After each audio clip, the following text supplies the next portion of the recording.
Pag-ibig niya'y tunay, laging tapat kailanman.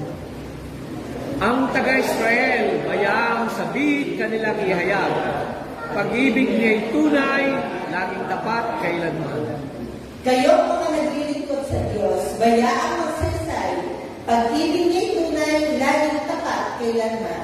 Tayo na lahat.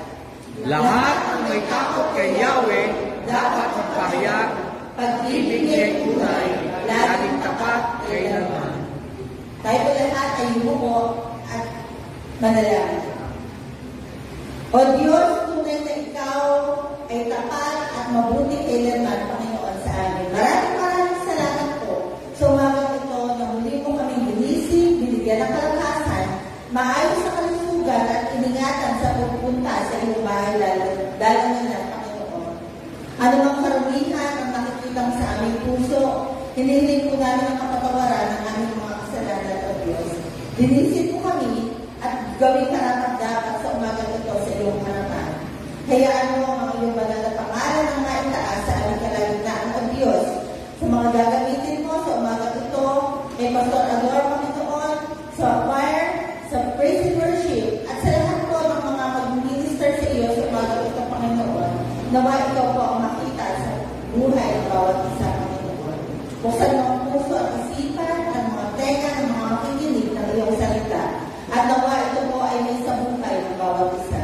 Maraming salamat po, Panginoon, sa mga pupunta pa, parating pa lamang sa lugar na ito. Ang iyong pag-ingat po ang siyang sa kanila. Kung aming dalangin sa matamis sa pangalan ng Jesus. Amen. Amen.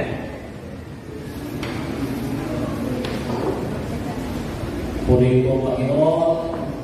Good morning, everyone. Good morning! Ayan, hindi ko nang palaspas,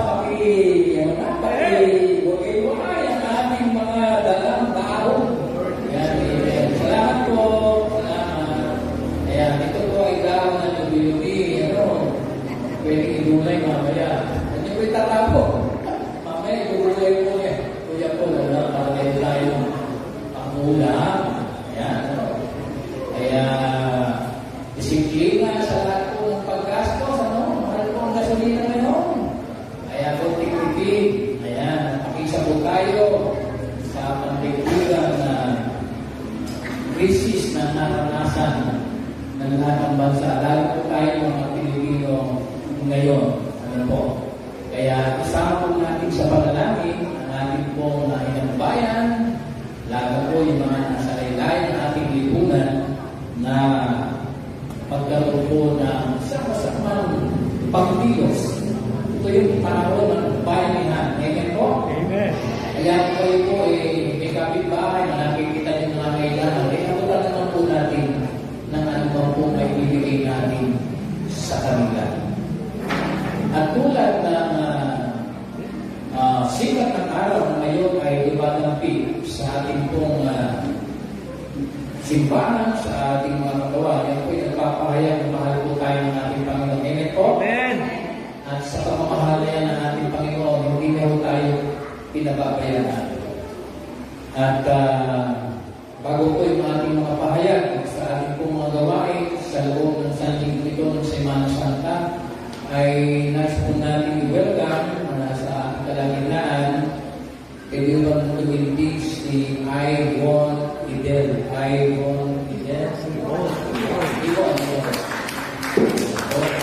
Si Jazz Ira. At si Brother Jerry Idel.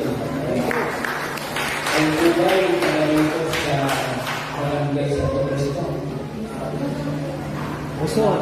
Asa Muson. Nakadala ng kubay dito. Welcome po sa ating church. Nagkakapuno, ano yan? Puno May. Ako may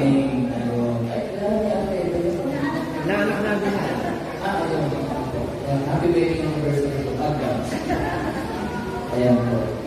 At ang ating pong gawain mamaya, ang mga bata, meron po silang, I think, youth Sunday fellowship. Mamaya, ano oras pa alis nyo, President? Alauna ba alis nyo? 1:30 dito. O yan, 1:30 dito. Sama-sama. Tuloy. At kayo din mga kapatid, bukas hanggang linggo, ito po ang ating pong gawain upang ating alalahanin ang buhay, ministry, kamatayan at pagkabuhay muli ng ating Panginoon. Bukas at Martes, meron po tayo prayer and fasting. Ano po? Ito po ay gagawin natin sa kanya-kanyang lugar.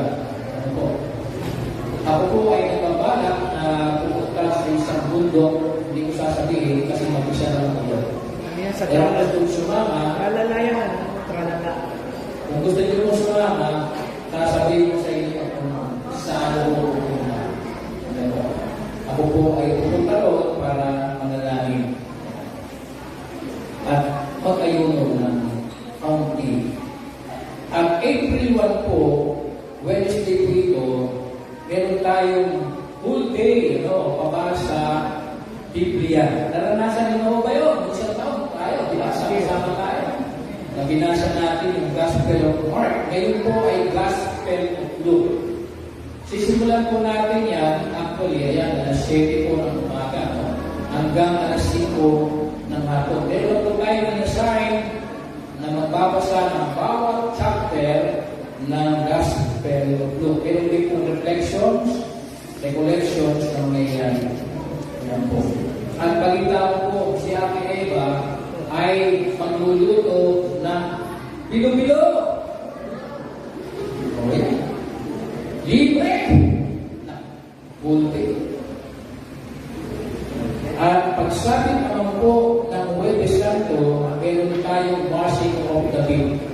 Alas 5 po yan ng hapon, Huwebes. At pagsabit po ng Biyernes, yung tradisyonal na ginagawa ng lahat ng mga Kristiyano sa buong natigtig, yung pagdiriwang ng Olympic ng Liga ng ating Panginoon. Alas 9 po ito ng umaga. At yung po linggo ay ang Easter Sunday po ng regular worship, 9 a.m.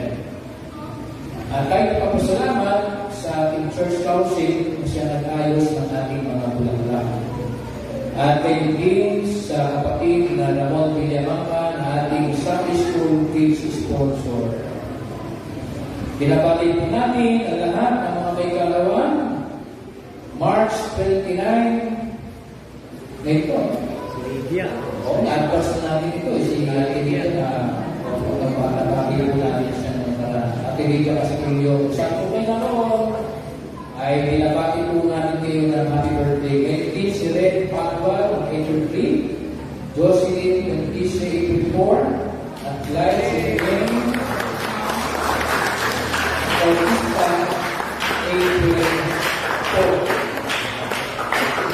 Kapag meron tayong hindi napati na kailangan natin kasi na nagdiriwang ng birthday o wedding anniversary, wala po. Kung wala po mga kapatid, tayo po ay tumayo at panglaan tayo ng ating praise team sa masayang kawitan.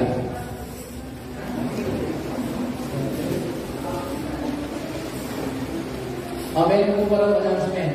Oo na kayo. Mga kabulak ako, kung inyo pong nabasa na sa ating GC, para po sa BCS at ating Children's Cup, so nagsisimula na po kami mangalap na tulong, pinansyal, o ano mang tulong na may bibigay niyo po para sa ating mga bata, sa ating ministry, para po sa mga materials na gagamitin po nila. So meron na po mga nagbigay na kapatiran. Maraming salamat po sa inyong buhay. Alam ko po ang pagpapala ng Diyos ay siyang patuloy na ibubuhos po sa inyo. Sa mga nais po kung magkaroon, any amount ay amin pong tatanggapin. Kahit po materials din, kung meron po kayo mga used crayons na, used pencil sa bahay, amin po itong maluwag na tatanggapin at para magamit po ng ating mga bata. BCS po, nakalagay na po yung aming poster dun sa ating bulletin. Ang tema, nandun na rin po. Ito po ay patuloy na pinaghahandaan na po ng ating mga teachers. Patuloy po natin ito isama sa panalangin. Maraming salamat po.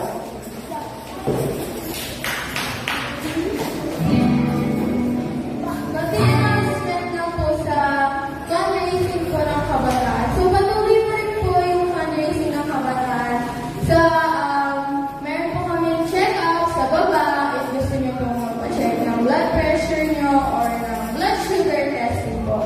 Pero ang blood sugar testing po is nag-require po siya ng fasting po at least for 8 to 12 hours po.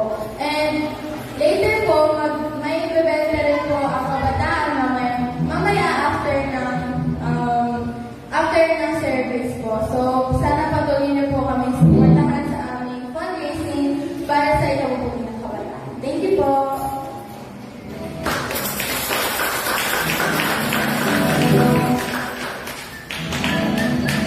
Good morning, Church. Nailahan ko na tumayong bawat isa at ating pumawitan ng happy birthday ang lahat at naniniwal ng kaarawan sa darating pagmimahal.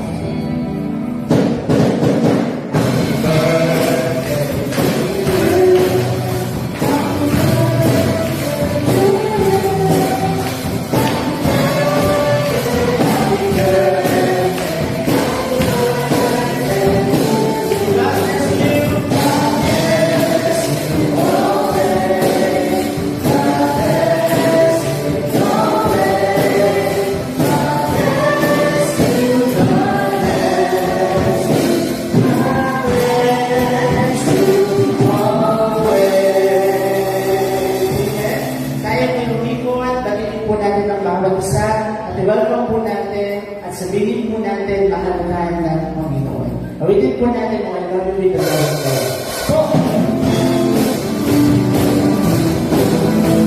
Pwede po tayo umikot, batiin po natin isa.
Diyos sa ating mga puso at ating mga pamilya sa mga oras nito sa darating pang mga araw. Awitin po natin, King of Majesty.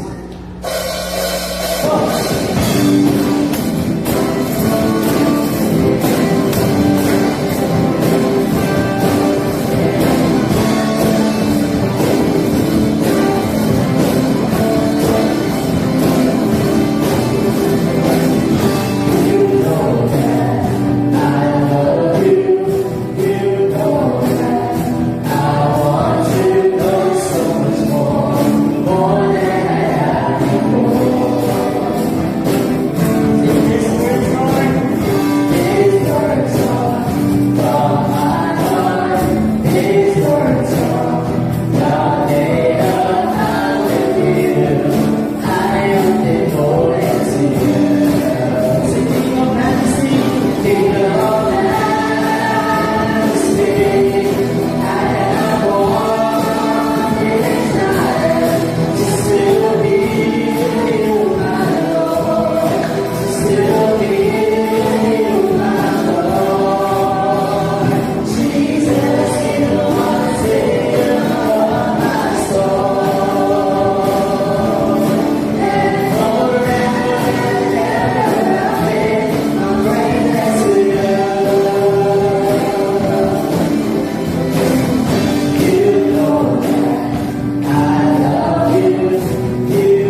Awitin po natin One Way.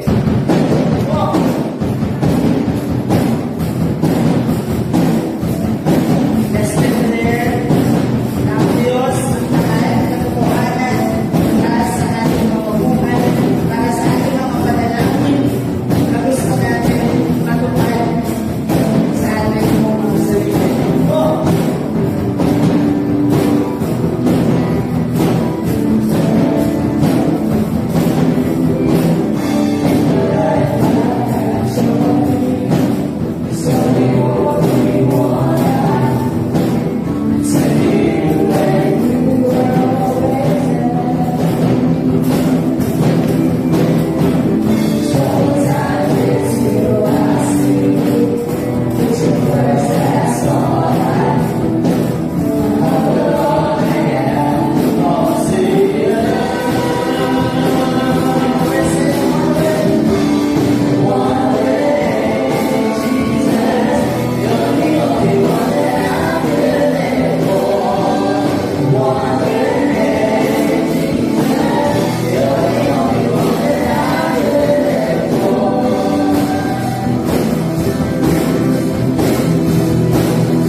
Tunay nga po, Panginoon,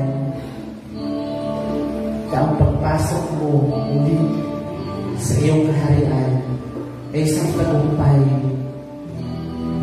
na nagahan sa aming mga puso, sa aming mga pamilya, na kung kung saan, O Diyos, Ikaw ay aming nakilala, Ikaw ay aming naging gabay sa pananampalataya. Kasama, Panginoon, sa pagtahak ng tunay na landas na meron kami sa mga oras na ito. Ikaw lamang, Panginoon, ang aming hari. Ikaw lamang, Panginoon, ang aming dakilang Ama na dapat purihin, pasalamatan.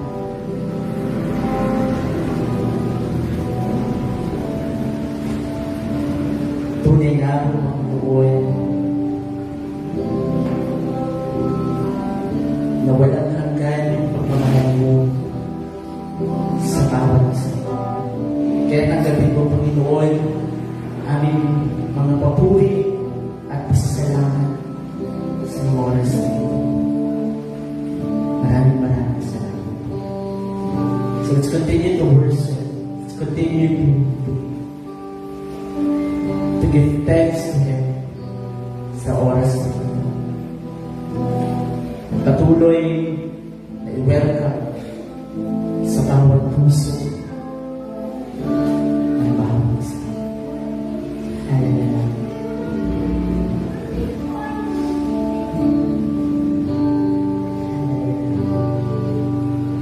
Gusto mong manalangin, kausapin ng Diyos. This is the time to talk to Him. If you want an answer for your question, talk to Him and pray.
Amen.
this is the time to pray. Hallelujah. Yung panalangin na binabagin po sa mga oras nito. Lalakas na riyan, hina. Nasa utang kumain yan habang nag-pray. Yan ay naririnig ng Diyos. Just claim it, just declare it, na yung panalangin na yan ay pinaglayok na ng Diyos. Katulad ng matagumpay na pagpasok niya sa kanyang kaharian. Na ang Diyos lamang ang magbibigay ng kasagutan. Ang kapangyarihan lamang ng Diyos sa buhay. Ang siyang mararanasan sa lahat ng mga panalangin mo, lahat ng ginagawa mo sa buhay. Amen. Sa pamilya man, sa school man yan, o sa trabaho, ang Diyos ang kasama. Ang Diyos ang nag-guide sa'yo kung ano yung dapat mong gawin.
Tayo po ngayon ay nasa panahon ng pagbabasa ng Biblia.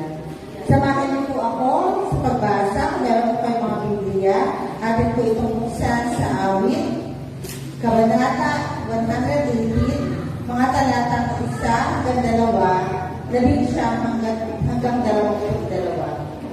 Awit 118, 1 hanggang 2, 19 hanggang 21. At ganito po ang sinasabi.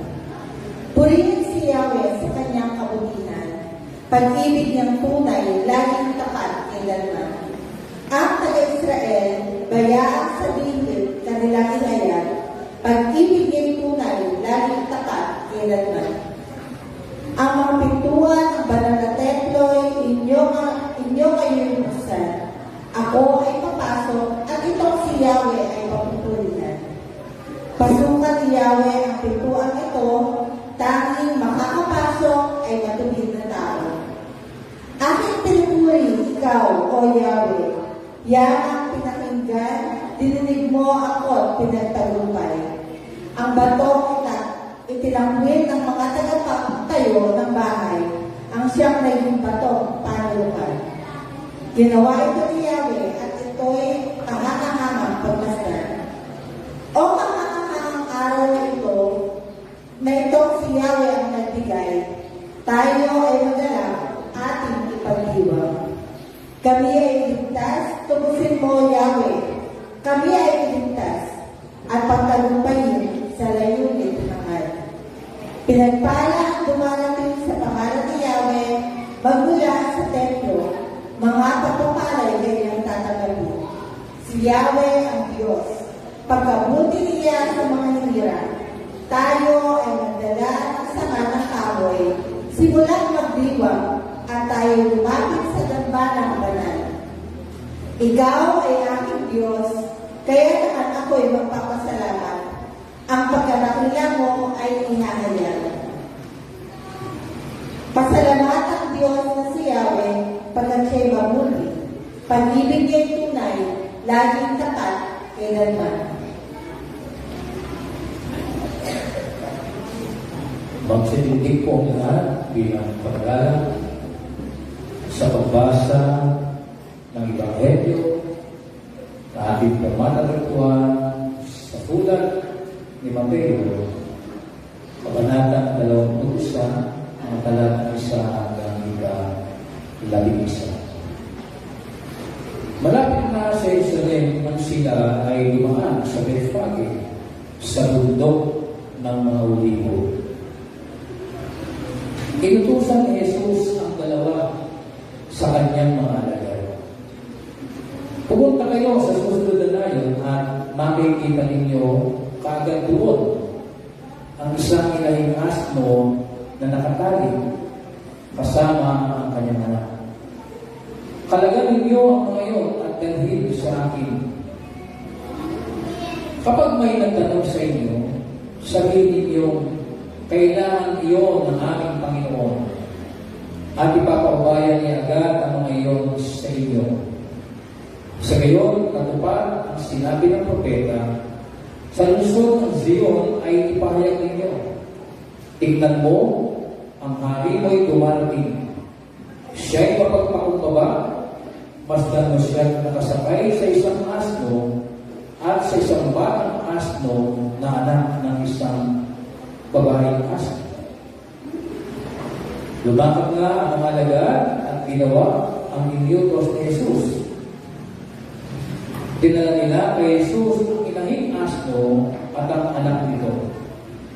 At isinapin sa likod ng mga ito ang kanilang balabag. Pagkatapos, sumakay dito si Jesus. Maraming naglatag ng kanilang balabag sa daan. Mayroon namang pumutol ng mga sanga ng kahoy at ito'y inilagad sa daan. Nagsisigawan ang mga taong nauna at sumusunod sa kanya. Sigaw nila, purihin ang anak ng David. Pinagpala ang dumarating sa pangalan ng Panginoon. Purihin ang Diyos. Pagpasok ni Jesus sa Jerusalem, nagulo ang buong lungsod. Sino ba niya ito? Tanong nila. Si Jesus, ang propeta, taga Nazaret sa Galilea, sagot ng karamihan. Ang mabuting balita ng ating dakilang Panginoong Kristo. Amen. Amen.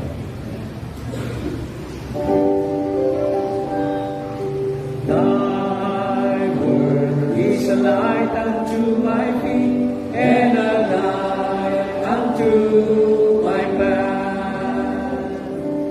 Thy word is a light unto my feet and a light unto my path.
Muli po ay palapakan natin ang ating Panginoon sa mabiyayang mensahe na buhay. Bayan ng Diyos, isigaw, iwagayway ang pangalan ng ating Panginoon. Kamusta na po kayo? Mabuti naman, Pastor. Iba ba'y nakakatulog na ngayong din? Manitig na. Uy, gano'n na tutulog eh. Sabi ko sa sarili ko ano kaya ang kakainin ko bukas? Hindi siya lang mo kasi misis ko na San Pipolo University, hindi siya po. Kung akong mga pastor na bunso ay pastor sa Alayhayin na anak ko, Mission ng Taytay, Methodist Church. Mga aming panganay ay mayroon ng sariling bahay. Yung pangalawa naman ay may asawa na. Kaya ako lang nandiyan. Pero masaya naman po ako dahil naniniwala ka kayo na God provides. Amen. Nakalapan po natin. Hallelujah. Sa Quezon City ay marami na po mga nagtatayo ng community pantry na nakita niyo po ba yun? Mga nagbibigay ng mga libreng gulay, itlog at iba pa doon sa hilera ng mga tricycle drivers. At nagpapatunay mga kapatid na buhay sa puso at kultura ng mga Pilipino yung bayanihan. Kaya sabihin ko sa katabi ko, walang iwan. At tungkol sa mga bata, kasi, ano pangalan niya? May Sunday school sa baba, baka gusto mong sumama sa kanila. Sama ka doon.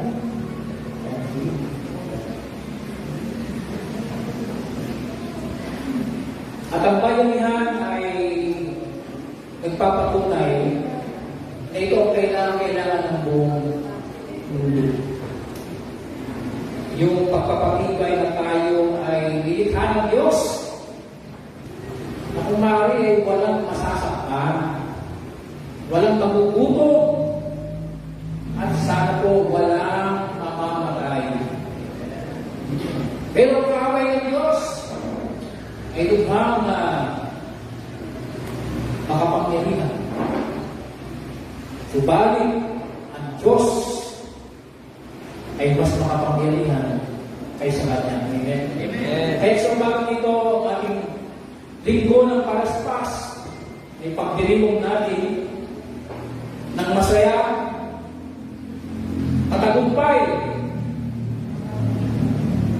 ang paglilingkod at ministry na nag-iisang Panginoon at yun ay ang ating Panginoon Jesus. Tayo po ay manalangin sa Diyos. Hinihiling po namin ng Diyos sa umagang ito ang linggo ng pagdiriwang ng iyong matagumpay na pagpasok sa Jerusalem. Tingin mo po ang panalangin ng buong mundo. Nanawa, maunawaan ang ginawa ng aming tabilang Panginoon Kristo. At ang Espiritu Santo ang siyang manahan sa aming kalagayan. Sa ngalan ni Jesus. Amen. Nais ko pong bigyan ng pagkagat ang pagugulay-gulay ng salita ng Diyos na My Lord. Sabihin niyo po, My Lord. My Lord. Mula dito sa Mateo 21:11, mga kapatid, tatlong bagay yung nakita ko na nais ko pong ipahagi sa inyo ngayon.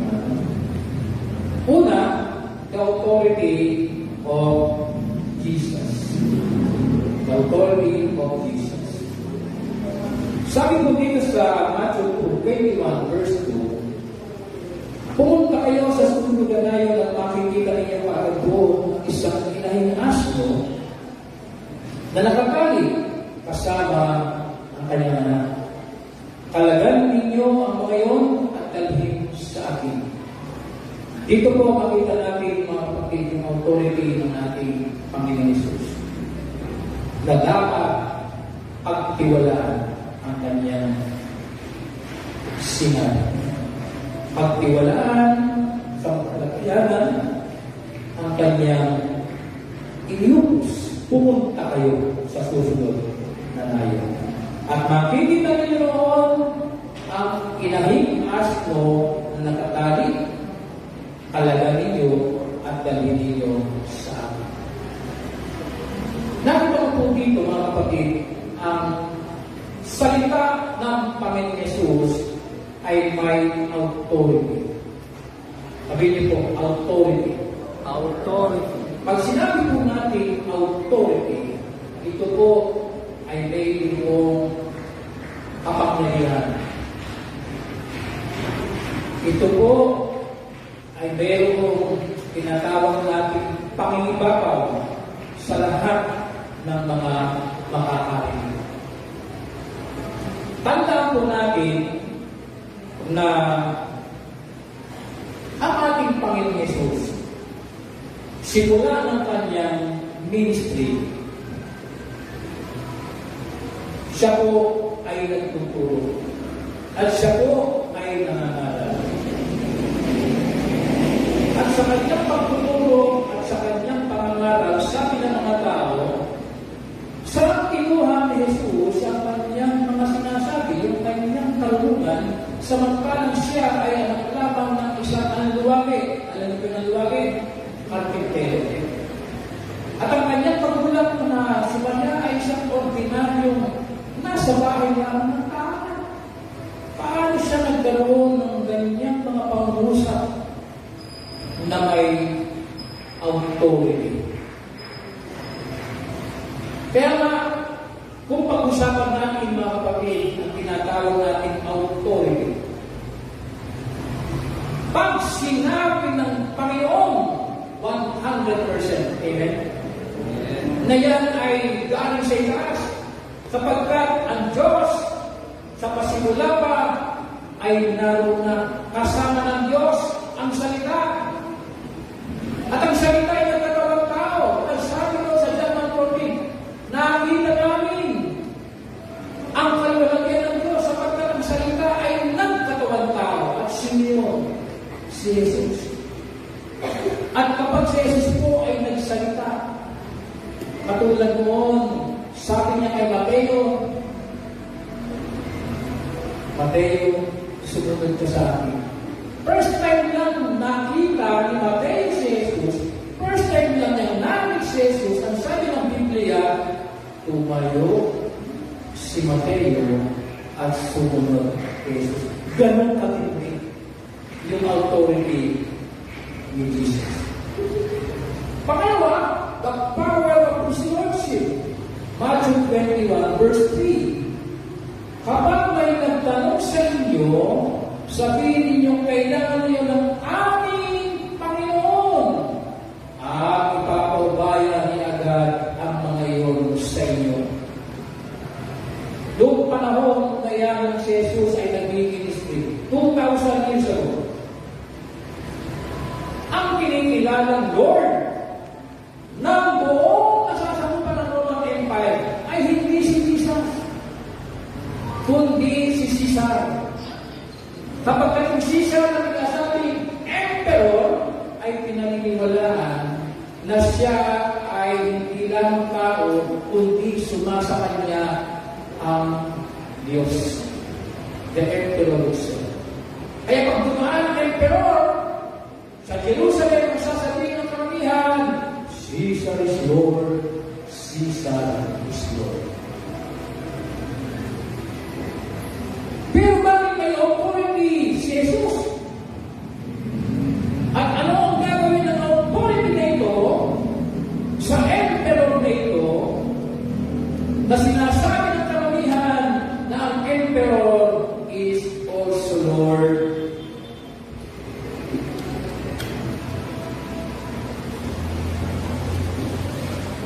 Ang sabi, kapag may nagtanong, bakit ba nilupo ang asno? Sabi doon sa may-ari, kailangan ng aming Panginoon. Our Lord, my Lord Jesus. Pero nung panahon na yun, mumunti lamang ang bilang ng mga tao nagsasabi, Jesus is my Lord. Only those disciples of Jesus, only those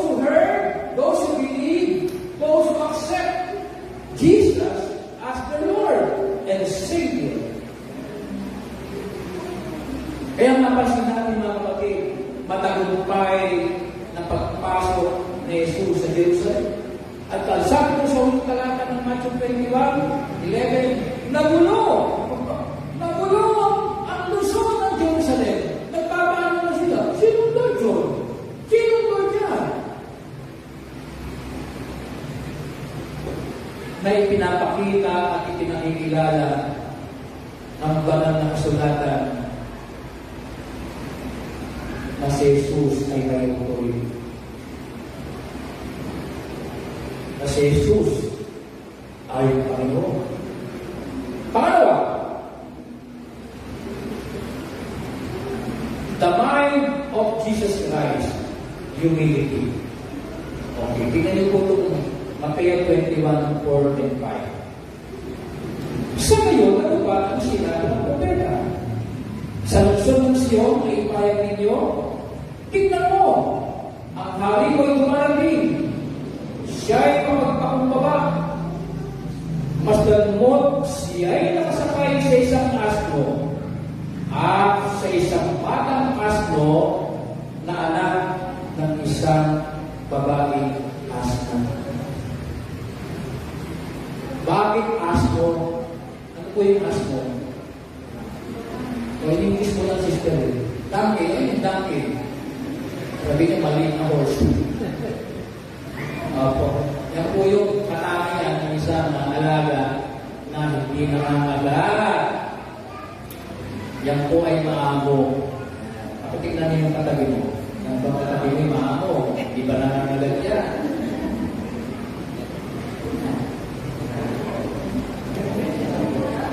Tingnan niyo ito mga kapatid, yung dulos character ni Jesus.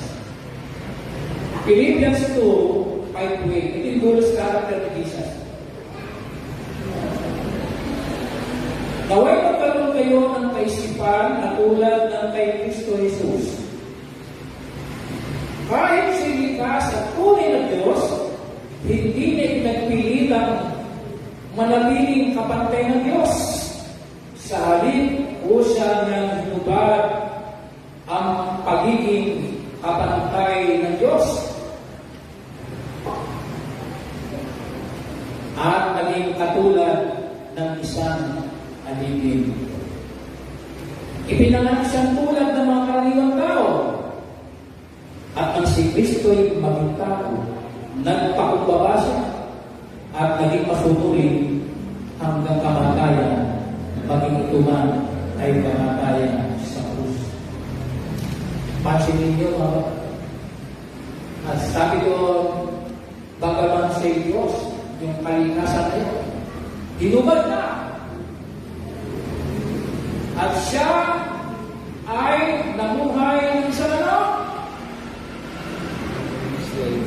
Alipin. Sino sa inyo ang nag-Hong Kong, nag-Dubai, nag-UAE, at kayo ay isang domestic helper? Meron po ba sa inyo? May mga nanay na siguro, no? Nasa Macau, nasa China. No? Yung po kapatid ko, pumunta ng Hong Kong, domestic helper. Wala pong isang dito umuwi. Sabi ko sa inyo, mamasahin mo sister. Bakit ka umuwi? Ayun pala, yung amo niya, masyado na malupit. Binagdan mo na may kutsino sa babae. Umuwi. Alam niyo yung mga domestic helpers natin, akala natin, minsan napakasaya. Akala natin, sabi po natin na parang matibay ang kanilang pamuhay ko. Hindi yun. Mahirap para yun. Ang isang kapamilya, kapatid, nanay, sa kanyang mga mahal sa buhay. Tama po ba? O si Ate Bibili, yung kasagsagan ng putukan ko rin. Nasa po yung anak mo? Abu Dhabi. Eh, naibigan ng anak yung malapit na pampurukan kung sa ito. Umiyak na sister David. Sabi ko sana, anak, umuwi ka na. Siguro sabi ng mga mayroon ko na. Mayroon ka pa tayo. Mahirap eh. O kayo mga may anak, Hanggang sa Panginoon. Kung sinasabi natin mahirap ang pagiging domestic helper, mas si Jesus alipin ang sabi ng Pilipos 2. Sabi ko sa sarili ko, Lord, bakit mo ginawa? Nandun ka sa taas, eto, lumipat ka sa mainit na lugar. Ang ganda-ganda ng kwarto mo, lumipat ka dito sa napakagulong sandaigdigan. Alam niyo po kung bakit na ginawa yun? Dahil sa iyo at dahil sa akin. Palakpakan po natin natin. Ginawa niyo magpapababa, hindi dahil sa kanyang sarili. Ginawa niyo upang ang sanlibutan ay makita niya, makilala niya, at mapagtantungan mo niya na may pag-asang ibibigay ng Diyos.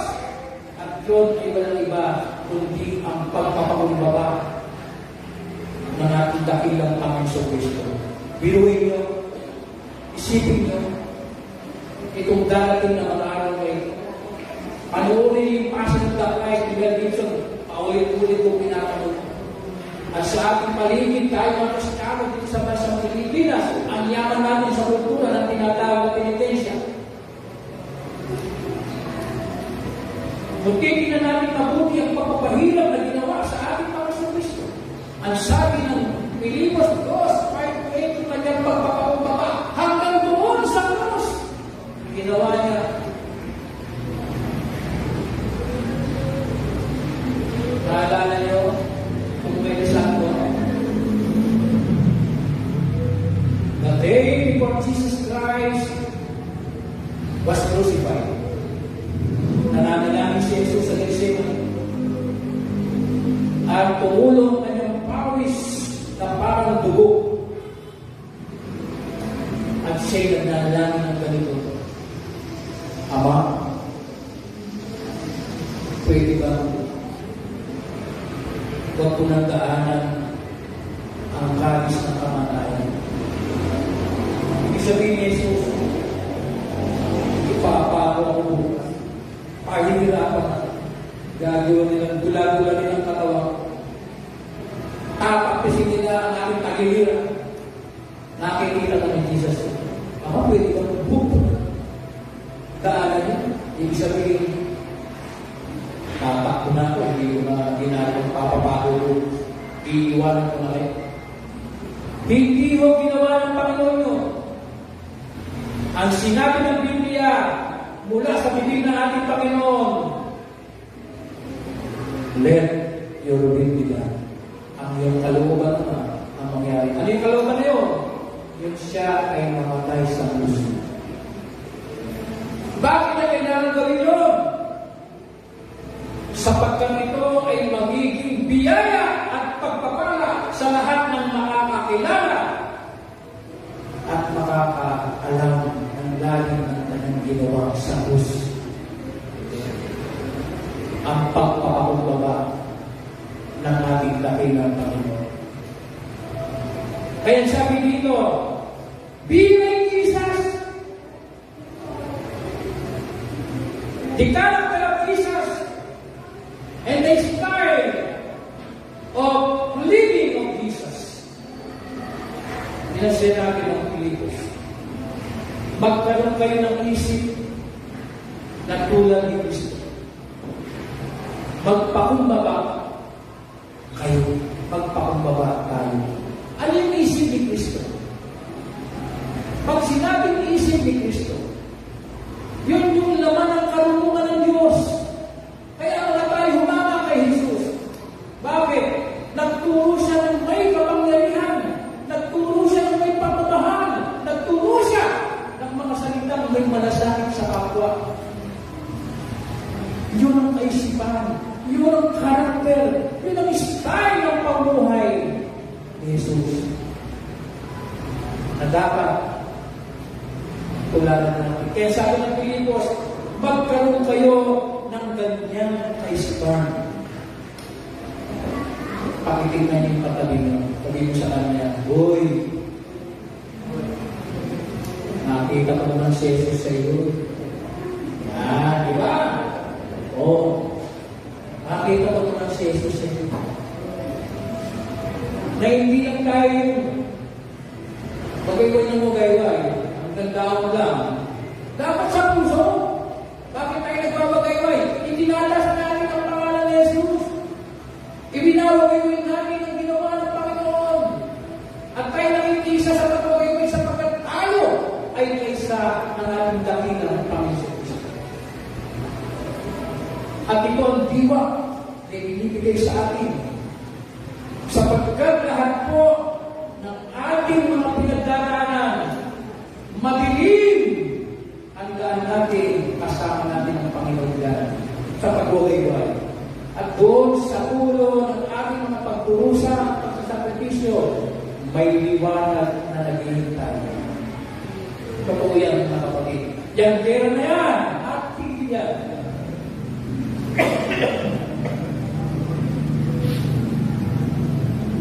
Yang ali kanila ka, Netanyahu, at ng Iranians, kasama ng ibang mga malalaman sa bansa, nakikinig po yan. Pero kailangan natin bilang mga mananampalataya na nakiisa sa damdamin at kaisipan ng ating Panginoon sa Kristo. Sabi ko nga, Lord, salamat, malayo kami mga Pilipino, ang bansang Pilipinas sa Israel, sa Iran, at maging sa Amerika. Huwag naman sana, mga kapatid, huwag naman sana, mayroong binubuong malakas na bomba ang Iran. Hindi natin alam, baka po yun ang paliparin ng mga Iranians at pasukin ang area ng Israel, pasukin ang area ng Amerika, ay na kumamapati yung Nagasaki at yung Hiroshima noong 1945. Maliit lang. Mas malakas ang pamatay na ito. Huwag naman sana. Pero kung mangyari yun, mga kapatid, huwag naman sana, sabi ko sa sarili ko, pakawarin ko ng Diyos, pakawarin ninyo ako. Pag yun ay nangyari, baka po buong Amerika, ako, sana nandun yung mga Pilipino, kung lang yun, nasa Amerika, na-wash out ang lahat ng populasyon sa Amerika. Nasa mga 250 million yata mga tao, yung mga Pilipino. At ganun din ang Israel. Pinasabugan ng ilan ng pinakamalakas ako. Pag nangyari yun, wash out ang mga tao, wash out ang mga busan. At maging siguro dahil meron na rin pong mga inihanda, mga misa, etc. na ang Israel at ang Amerika, pinalipat naman sa Iran. Lahat din namatay sa Iran. Kung wala ng tao sa Israel, wala ng tao sa Iran, wala ng tao sa Amerika, sinong natin na? Tayo.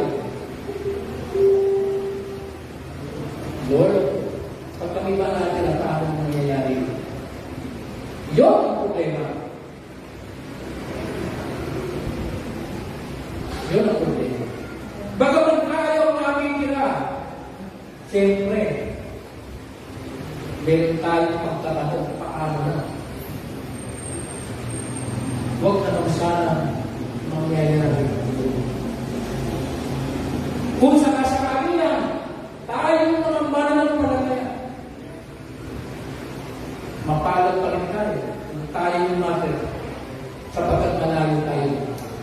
Tayo ginagawa natin, pinagpipray natin sila. Sila ayaw nila makinig. Paala kayo sa buhay. Mamatay ka nila.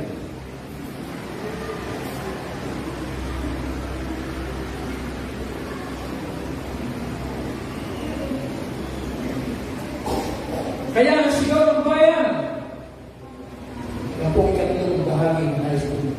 Ibahagi sa iyo. Praise the Lord! Matthew 21:7-8. Dinala nila kay Jesus ang kinahing astro at ang anak nito. At sinapin sa likod ng mga ito ang kanilang dalawa. Pagkatapos sumakay dito si Jesus, marami nagla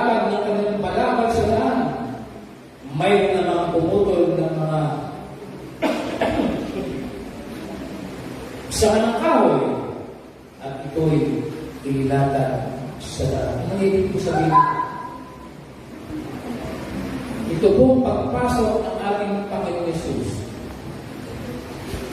na siya ay nakasakay sa inahing asno, dinala ang kanilang mga balaga. Di ba sa Israel ay mga balaga?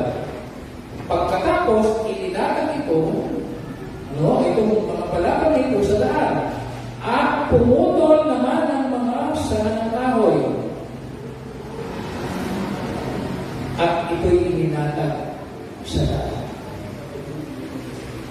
Pag ang sisa ay dumaraan sa Jerusalem, ang lahat din ay nagsisikaran. Pero ang mga ginagawa nilang mga pagpupuri ay mga bulaklak. Bilang pagkilala sa pinakamataas na pinuno na si Emperor o Caesar. Pero si Jesus, ang sabi dito, dinala kay Jesus ang inaingas mo at isinapit sa likod ng mga ito ang kanilang balabal. Pagkatapos sumakay si Jesus at maraming naglakad ng kanilang balabal at pumutol ng mga sanga. Ibig sabihin, yung mga tao sumisigaw, yung mga tao nagdala ng kanilang mga balabal at mga naglakad nito at mga sanga ng kahoy ay mga ordinaryong mamamayan. Sila ang karamihang nakinig kay Jesus. Sila ang karamihang nagtiwala kay Jesus. Kaya pansinin niyo yung kanya naling dalawa na mga mangisda ang karamihan sa kanila.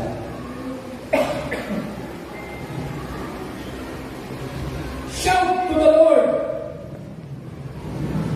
Matthew 21:9-11. Nagsisigawan ang mga taong nauna at sumusunod sa kanya.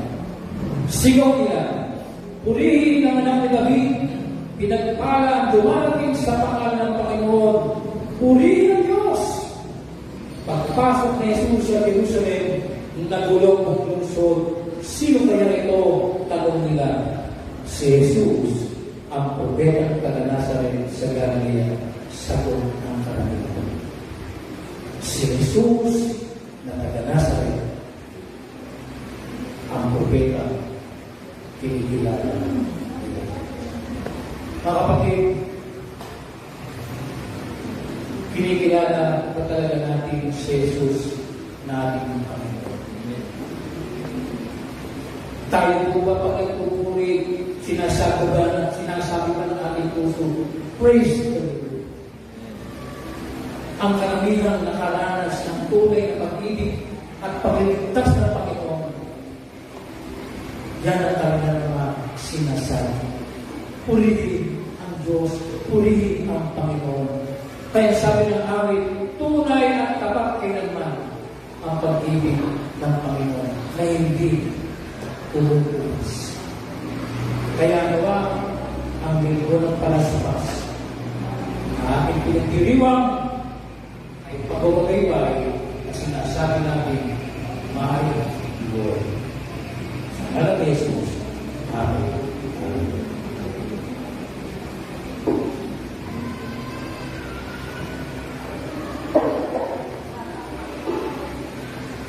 Bilang tugon sa mensahe ng buhay, tayo po ay nasa panahon ng pagbibigay ng ating mga ikapulang mga angko. Tinatawagan po ang Sister Esmeralda Andres at Sister Amelia Reyes o papulo ng ating mga angko.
Tanggapin po Diyos ang mga kaloob nito na mga ito, pangako at pasalamat bilang pagtugon sa pagsang buhay na pinagkaloob niyo po sa aming lahat. Nawa ay magamit ito sa mga gawain upang ipakilala na kayo ang Panginoon ng sanlilikha. Pagpapala sa bawat nagkaloob sa ngalan ni Jesus. Amen. Harap po na po ang kongregasyon at ating pong parangalan sa pagkakataon ito at kikilalaki ang ikatlong batch ng ating pong evangelism explosion. Kaya tinatawagan ko po ang apat na nagsanay at ating pong bibigyan sila ng certificate kasama po yung PIN ng EE na 24 carats gold. Opo. Ayan. So, una po, tawagin natin si Ate Carol Mahingas.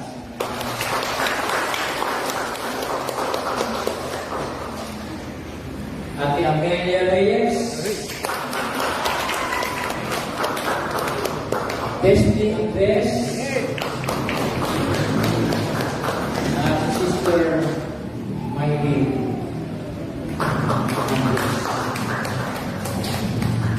Sa kanila pong 10 beses na pagsasanay, every Friday po ito. Kasama po ang on-the-job training, sabihin. Sila po ay maayo, kasama ang ilang grupo ng ating iitim para po maging isang piyasa sa pagbabahagi ng Ebanghelyo. At sila po ay nag-board exam.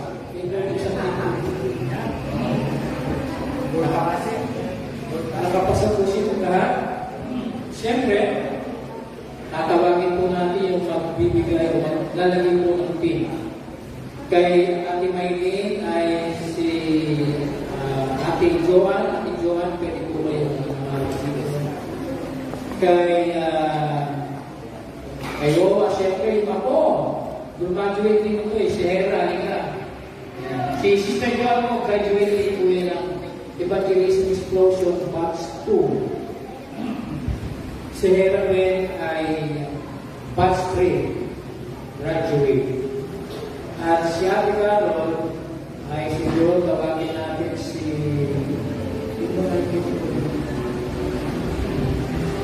Ito na lang. Ayan. Ito pong ating ginagawang pagsasanay kung paano magpahagi ng Ebanghelyo ay isang napakagandang pamamaraan. At halos lahat po ng ating pong mga kasama ay napakagin na po natin ng mabuting balita.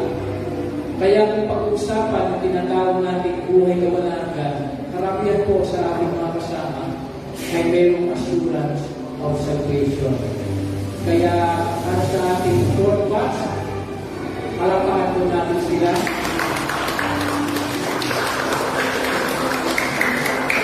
Tayo po lahat ay sumayo at tayo po ay manalangin. So, itas po natin ang ating mga kamay, ating mga kasama na nagtapos at kinikilala natin ang kanilang pagsasanay nito isang tagumpay ng Panginoon sa kanila. Lord, salamat po sa inyong mga anak. Ni Ate Carol, ni Ate Ami, Ate Maylene, at kay Destiny. Na mga nagtsagang nag-aral at nagsanay kung paano babahagi ang mabuting balita. Patuloy ko pong gawan sila ng karunungan, lakas ng loob, at pagtitiwala sa inyo. Sa bawat bahagi ng kanilang buhay, mayroon silang mababahaginan ng iyong regalo ang buhay na walang hanggan. Bigyan mo sila ng kalakasan, kalusugan, at patuloy na matatag na pananampalataya sa pangalan ni Jesus. Amen. Congratulations po sa inyo.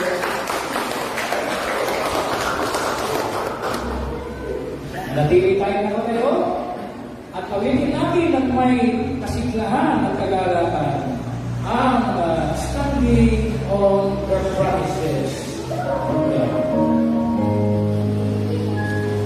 Standing on the promises of Christ, my King, who eternal ages then His praises bring.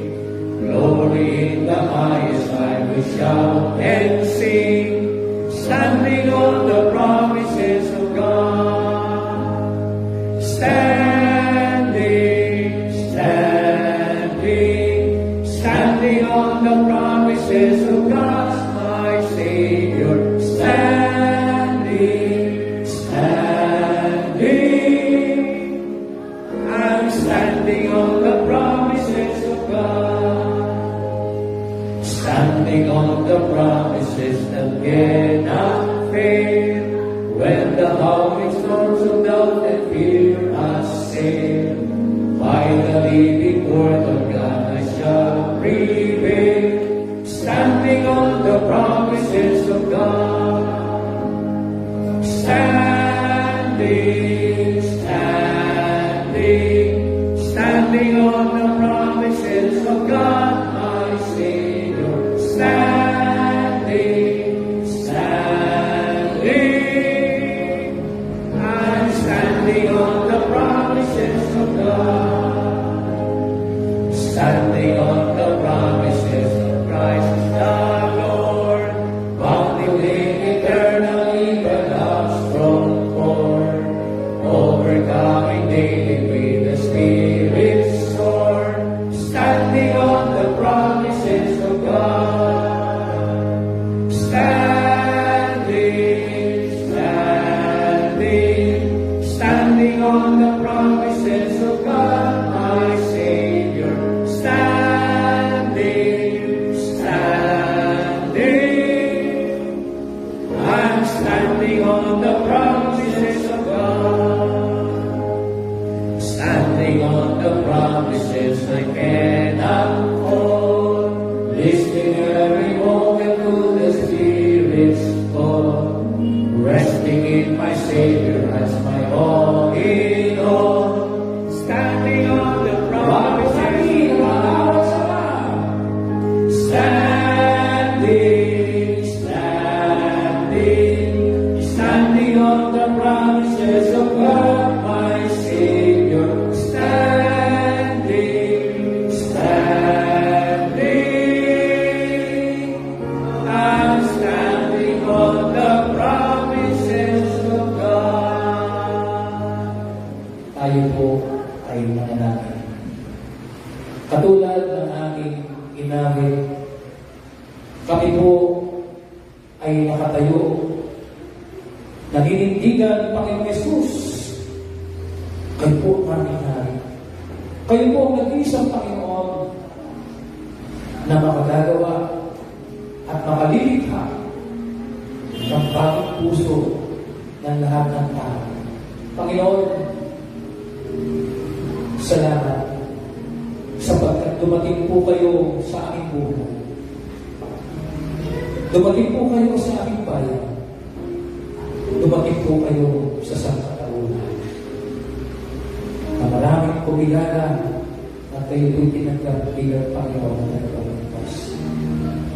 Kayo dahil dito sa aming pagwagayway ng mga tao sa Panginoon, iwagayway namin, ipapakilala namin na kayo lamang ang nag-iisang Panginoon na tagapagligtas ng buong sanglibutan.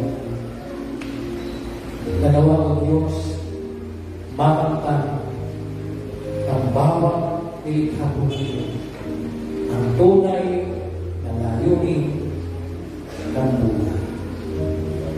Sa pagtatandaan ng ito'y aming itinatalamin sa ngalan ni Kristo, aming Panginoon at Tagapagligtas. Mga kapatid kong minamahal,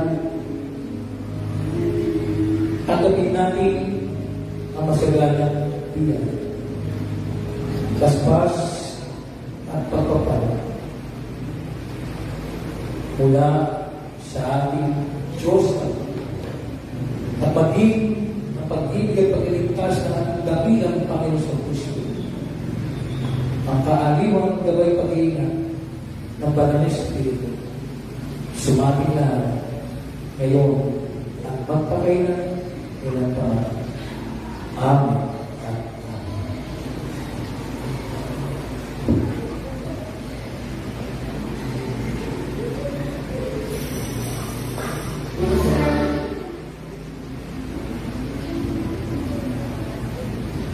Amen.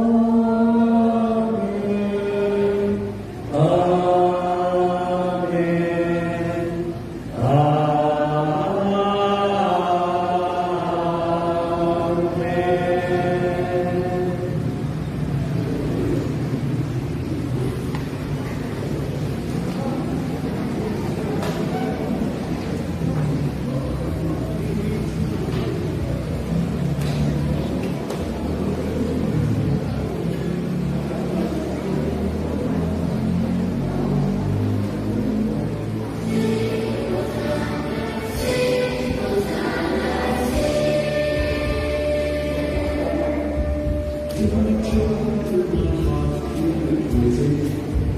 Give me joy in my heart, I pray.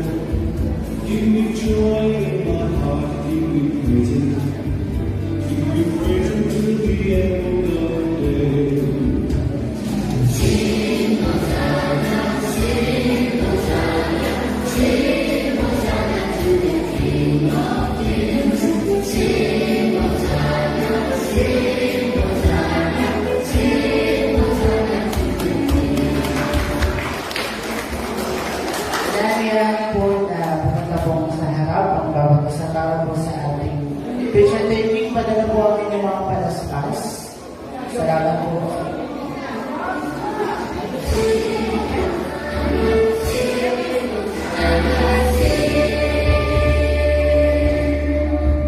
Give me joy in my heart, give me praise. Give me joy in my heart, I pray. Give me joy in my heart, give me praise. Give me praise until the end of the day. Sing Hosanna, sing Hosanna, sing Hosanna to the King of Kings. Sing Hosanna, sing Hosanna, sing Hosanna to the King. Para po sa ating kararsoli, ang ating pong kararsoli ay lahat na may kulay itim sa damit. Give me peace in my heart, give me praise. Give me praise until the end of the day. Game po! 1, 2, 3. Sa baba. 1, 2, 3.